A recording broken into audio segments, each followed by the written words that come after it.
Hi, my name is Jeff and welcome back to my workshop. Today we are going to continue work on the DPM stone bakery kit. We're going to start with the front and left side walls. On the front, one of the things I want to do is add an interior to the bakery section on the first floor. So in order to do that, I printed a bakery interior scene I found online, and I posted it. I glued it to a piece of cardboard. I painted the back black as a light block, and then I installed that strip of styrene between the windows and the doors to the apartment area. That'll hold that side in place, and then the left wall will hold the other end of it in place. So the first step we want to do is glue the walls together. So I like to fit them in place and make sure they fit tightly. And we still have that issue with the bottom of that front wall that's warped a little bit. And that's just due to the age of this kit. So we're going to get this in place, make sure everything's seated properly, and I'm going to use a couple of bar clamps. One that will go hold that front in tight with the back like this. The other one's a smaller one. This is the only one I had that size. This one I can put between the top of the wall and use the chimney on the other one and pull that together tightly. And that will hold everything in place while the glue cures. Hopefully that'll be enough to hold it. If not, and there is still a little bit of a gap, we can hide that with some ivy growing up the wall or something along those lines, some detail.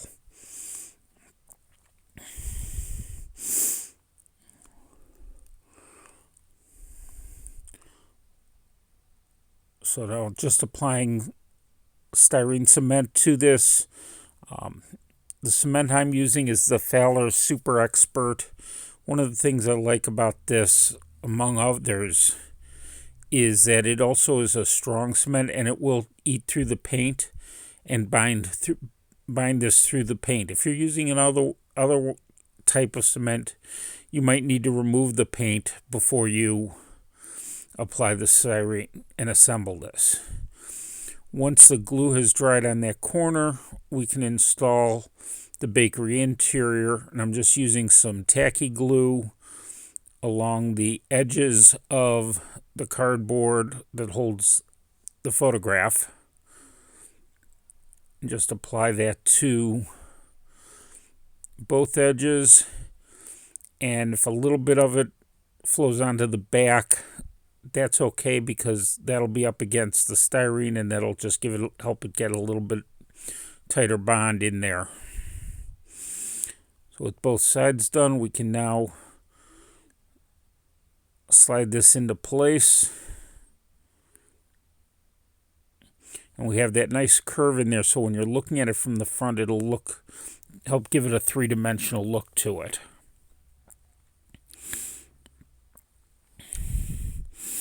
Now, with everything aligned, we just need to let this sit and dry.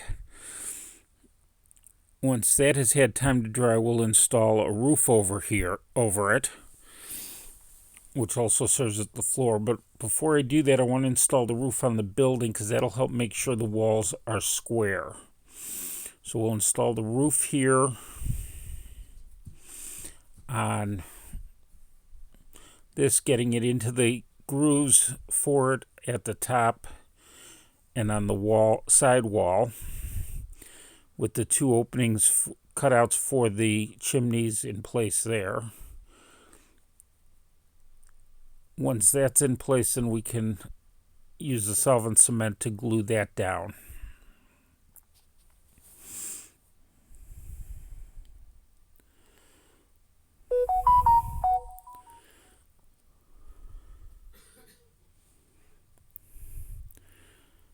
Do that on both walls. Now again, we let everything dry. For the roof of the storefront area, I just used a piece of cardboard. This is an old calendar. I think this was an IRM calendar from 2023. I cut a hole in it and I mounted an LED in there and glued copy paper over it to act as a diffuser. And then I used some poster putty on the back to hold the LED and the lights in. Before installing, I want to test this to make sure it's working. And as you can see, it does, and that paper does a good job of diffusing the LED. That'll help give us a more even light throughout the storefront area.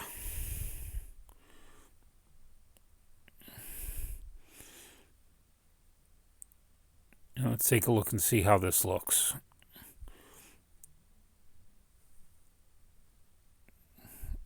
And that's lighting it up well, but you can see there's a little bit of glow in some of the upper windows, so we'll take care of that after we get this glued down. I'm going to start by applying glue to the top of the photo piece.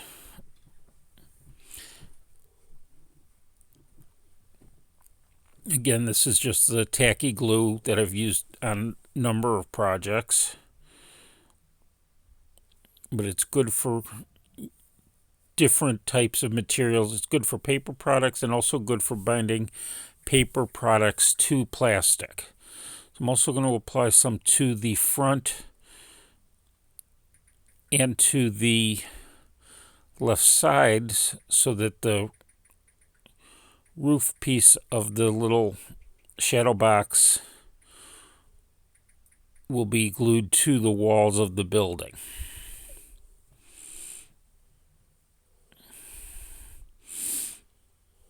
And then once again, just need to wait and let it dry. That if you don't already know this, one of the keys to getting a nice model built is patience. Sometimes you just have to set it aside and wait for paint or glue to dry before moving on to its next step. Okay, with the glue dry, I'm going to use some more poster putty and just tear off a piece, and I'm going to create a snake with it and feed that into the corner along the front edge of the roof piece and the front wall and around the corner of the side wall, just to block out any light and keep from leaking out of the shadow box area and into other parts of the building.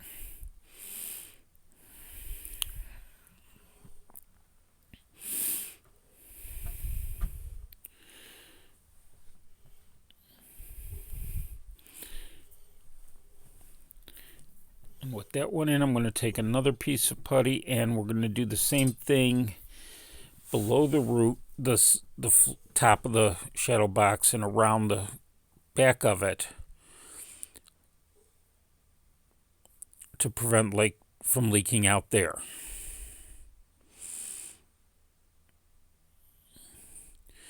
You can get the poster putty at pretty much any big box store, Target, Walmart, even office supply stores like Staples will carry it.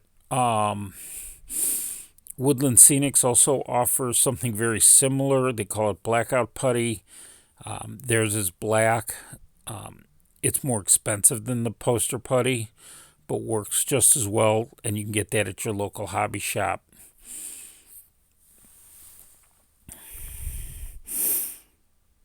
Okay, one of the things, it's tough to get into tight corners with the poster putty and with my fingers, so I'm using a toothpick to get it in there.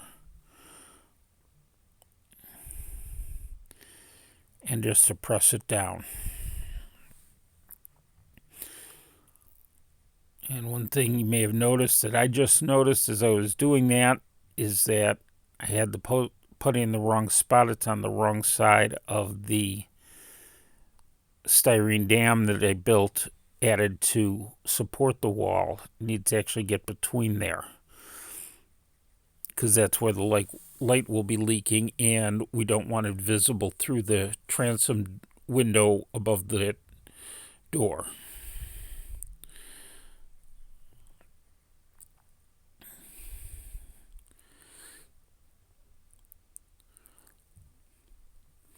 With that in place, we're now set. We've got a little bit left. We can add it to any thin spots we have.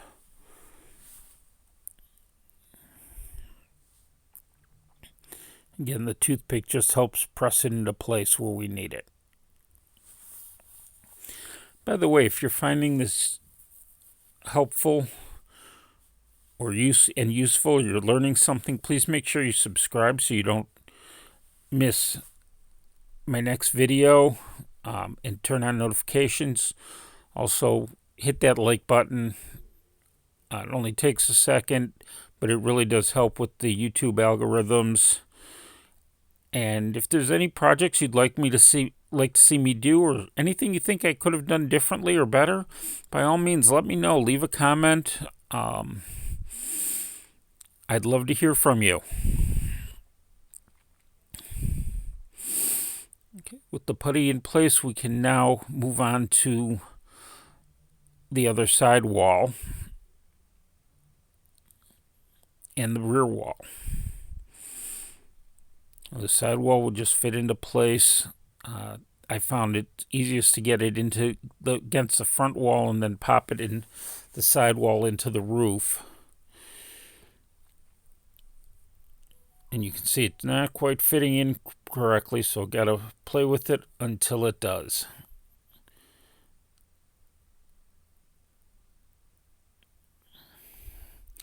And once it lines up, we have a nice tight joint there. So we can add a bead of styrene cement on the inside to glue it in place. Again, we're going to do the joint between the side and front wall, as well as between the side wall and the roof.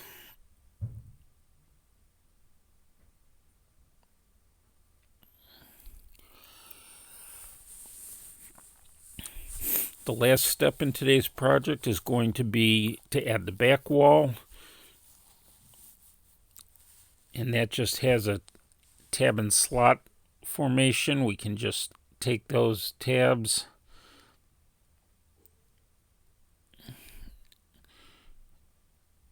and pop everything in place, and it should line up just as we need it to. And then we can add glue to the side walls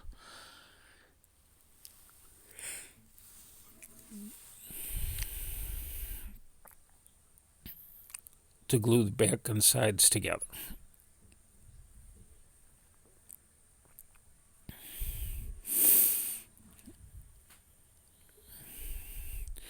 With this finished, our basic structure is complete. So the next step is going to be to add the final details, including the stone bakery sign to the front, a fire escapes on the back wall, along with a downspout and electrical conduit and power meters.